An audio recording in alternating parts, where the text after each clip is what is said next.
να παρουσιάσουμε και ενδεικτικά κάποιες δράσεις και παρεμβάσεις της Διεύθυνσης. Είναι εντελώς ενδεικτικά και πολύ συγκεκριμένα, δεν δίνουμε νούμερα και θα μπορούσαμε, γιατί πρόσφατα έγινε απολογισμός της τριετίας. Το κομμάτι των ηλικιωμένων που γνωρίζουμε όλοι με τα ΚΑΠΗ, που παραμένει μέσα στο ρόλο του Κέντρου Κοινωνικής Φροντίδας Ανοιχτής Προστασίας Ηλικιωμένων, αλλά και στο κομμάτι του σχεδιασμού του τμήματος κοινωνικής πολιτικής. Είναι η ατομική συμβουλευτική, ψυχοκοινωνική στήριξη, φυσικά η πρωτοβάθμια φροντίδα υγείας με τους εργοθεραπευτές, τους φυσιοθεραπευτές μας και τους νοσηλευτές και ιατρούς. Η διοργάνωση εκδηλώσεων, προγράμματα με σκοπό την επιμόρφωση και ψυχαγωγία των ηλικιωμένων και όχι μόνο, όπως είδατε, έχουμε και άλλες πληθυσμιακές ομάδες πλέον. Την ένταξη σε ομάδες αλληλοβοήθειας που παρέχουν στήριξη και φροντίδα σε άτομα τα οποία ζουν μοναχικά από τους ίδιους τους ηλικιωμένους.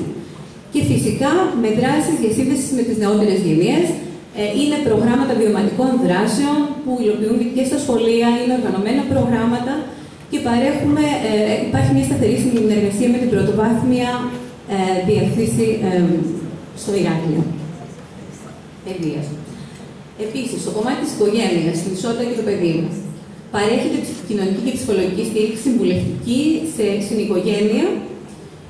Διενεργούνται κοινωνικές έρευνες για τη στήριξη, αρρωγή και φροντίδα των πολιτών, και για τη λήψη επιδομάτων στο κομμάτι αυτό, για τη διεκπαιρέωση εισαγγελικών παραγγελιών από την αρχή, από το 2011 ακόμη, ξεκίνησαμε να είμαστε η μόνη υπηρεσία που αυτή τη στιγμή κάνει εισαγγελικές παραγγελίες στο Ηράκλειο.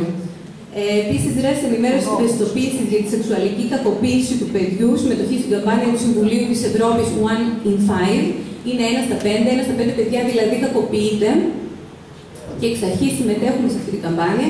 Έχουμε εκτυπώσει, εκδώσει υλικό το οποίο έχουμε μοιράσει στα σχολεία, στους παιδικούς σταθμούς, έχουμε κάνει ημερίδες. Υπάρχει ένα link μέσα στο site του Δήμου, όπου υπάρχει όλο αυτό το υλικό για ευαισθητοποίηση του κόσμου, των εκπαιδευτικών, των φροντιστών των παιδιών, των γονέων. Επίσης, έχουν γίνει ενέργειες για την προστασία των βρεφών και παιδιών θυμάτων εκμετάλλευσης από επέτες. Έχουν κινητοποιηθεί τοπικοί φορείς. Μιλάμε από αστυνομική διεύθυνση Ηρακλείου μέχρι νοσοκομείο, προκειμένου να δούμε πώς μπορούμε να παρέμβουμε και πώς μπορούμε να προφυλάξουμε παιδιά. Επίσης, γίνεται σε σταθερή βάση ενημέρωση του προσωπικού μας σε θέματα ενδοοικογενειακής βίας. Πρόσφατα, μάλιστα, λειτουργήσε και η ξενώνας, δηλαδή στο τέλος του 2013 ξεκίνησε να λειτουργεί στο Ηράκλειο ο ξενώνας φιλοξενίας κακοποιημένης γυναίκας και των παιδιών. Να πω μόνο ότι ο ξενώνας αυτός είναι δυναμικότητας 21 θέσεων, δηλαδή μπορεί να φιλοξενηθούν 21 γυναίκες μαζί και τα παιδιά τους, συνολικά 21 θέσεις. Στελεχώνεται από επιστημονικό και βοηθητικό προσωπικό. Είναι 4 εξειδικευμένοι επιστήμονες, 4 φύλακες και ένα άτομο το οποίο παρέχει γενικότερη φροντίδα. Να πούμε ότι είμαστε από τους Δήμους που έχουμε υπογράψει τη χάρτα για την ισότητα των φύλων και έχουμε αναπτύξει τον στρατηγικό μας σχεδιασμό από το 2014 στο 2016 στο κομμάτι της ισότητας.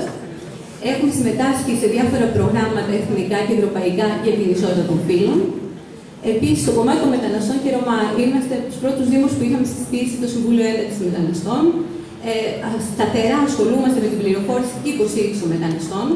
Συνεργαζόμαστε με το Εργαστήριο Διαπολιτισμικής Αγωγής και Δράσης του ΤΕΗ Κρήτης στο Ηράκλειο. Συμμετέχουμε στην υλοποίηση διακρατικών προγραμμάτων, καθώς και σε διάφορα δίκτυα, κυρίως για Ρωμά. Στο κομμάτι της απασχόλησης.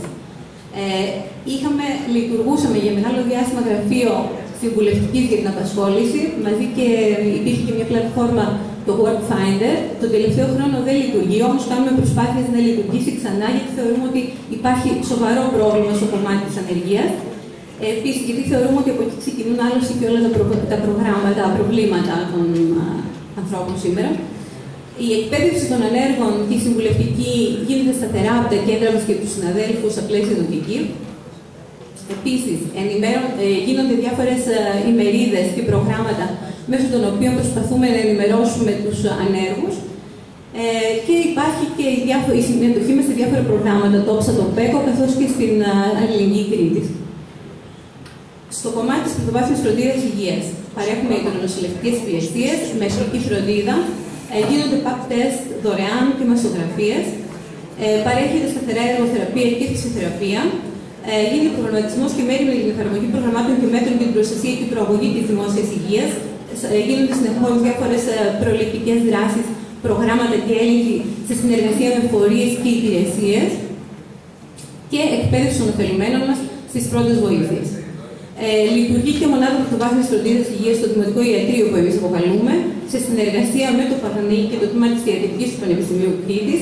Στελεχώνεται από 2 νοσηλεύτριες που ανήκουν στο προσωπικό της διευθυνσής μας, 1 ψυχολόγο και 1 γιατρό.